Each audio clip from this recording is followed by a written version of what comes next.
Assalamualaikum warahmatullahi wabarakatuh. Halo semuanya, dalam video kali ini saya akan membahas mengenai pembelahan sel mitosis dan meiosis. Sebelum masuk ke penjelasan yang lebih lanjut, perkenalkan dulu, nama saya Yuda Permana Dunia dari kelas 12 MIPA 7 SMA Negeri 1 Talaga. Dalam pengerjaannya juga, saya dibimbing oleh guru pembimbing Ibu Haji Irmayanti, SPD.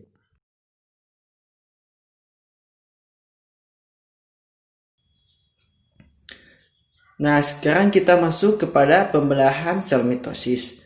Pembelahan sel mitosis adalah tipe pembelahan sel yang menghasilkan dua sel anakan. Nah, selanjutnya kita lanjut kepada penjelasan-penjelasan lainnya mengenai pembelahan sel mitosis. Yang pertama, dari segi tujuannya yaitu pada hewan bersel satu untuk memperbanyak diri atau bereproduksi. Sementara pada hewan yang bersel banyak yaitu untuk memperbanyak sel dan pertumbuhan.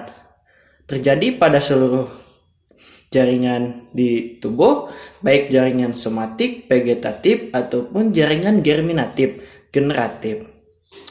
Tahap-tahap pembelahannya yaitu disingkat dengan kromat, profase, metafase, anafase, dan telofase. Dan hasilnya adalah dua sel anakan yang memiliki jumlah kromosom seperti induknya, diploid.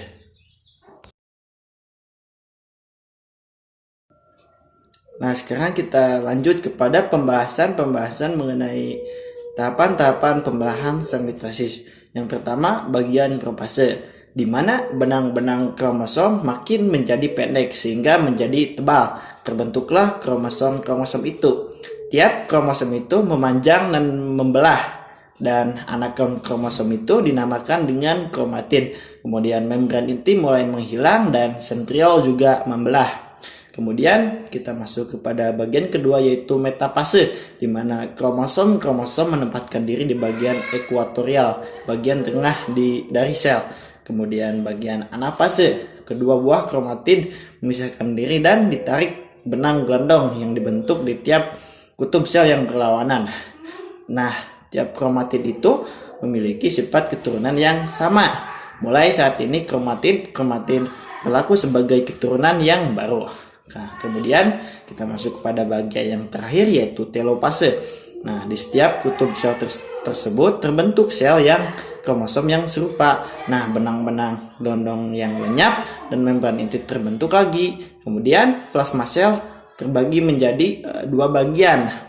Proses ini dinamakan dengan sitokinesis.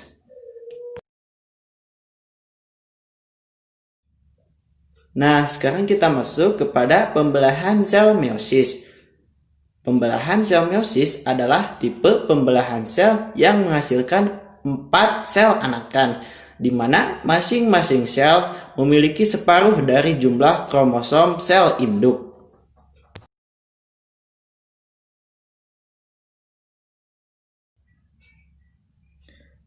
Nah, sekarang kita akan membahas mengenai ciri-ciri pembelahan sel meiosis.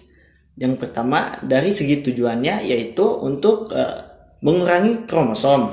Nah, yang kedua yaitu tempat terjadinya di alat kelamin. Kemudian yang ketiga yaitu berlangsung secara dua kali, yaitu meiosis 1 dan meiosis 2. Dan yang terakhir hasilnya adalah 4 sel anakan.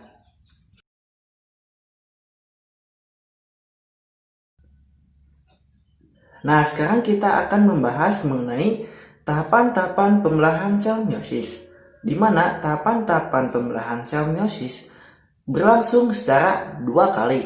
Dan kita akan membahas pertama mengenai meiosis 1. Di mana meiosis 1 terdiri dari bagian interfase 1, profase 1, metafase 1, dan anafase 1. Dan yang pertama kita akan membahas di interfase 1, di mana sentriol dengan sentrosom dengan sentriol pasangannya. Kemudian di bagian profase tempat terjadinya persilangan atau sering sekali disebut dengan kias mata. Kemudian di bagian metafase 1, mikrotubula melekat pada kinetokor. Kemudian yang terakhir di anafase 1 yaitu kromatid bersaudara tetap melekat. Nah, untuk lebih jelasnya dan lebih detailnya kita bisa lihat di gambar di atas.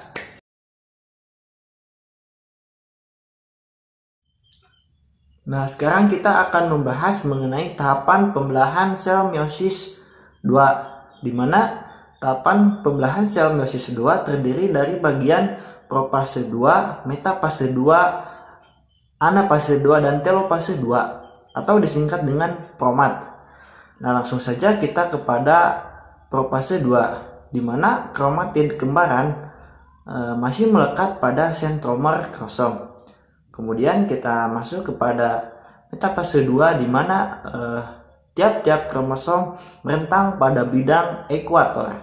Kemudian yang ketiga yaitu anafase 2, benang spindle mulai menarik kromatid untuk mencapai kutub pembelahannya yang berlawanan.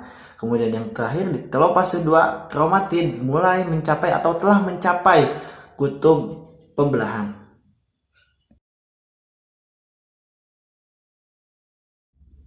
Nah, ini merupakan gambar dari tahap pembelahan sel meiosis 2. Kita bisa lihat secara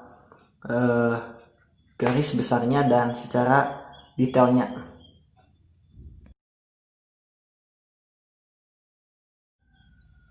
Nah, kita juga bisa melihat contoh-contoh meiosis, di mana contoh-contoh meiosis itu seperti spermatogenesis yaitu pembentukan sperma, kemudian ada oogenesis yaitu pembentukan ovum.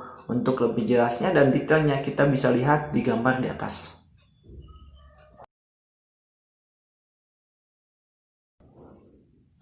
Nah, akhirnya sampai di akhir acara atau video.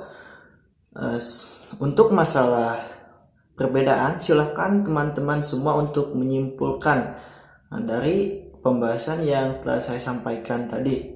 Dan mohon maaf bila ada kesalahan dan tutur kata dalam penyampaiannya, dan semoga bermanfaat juga.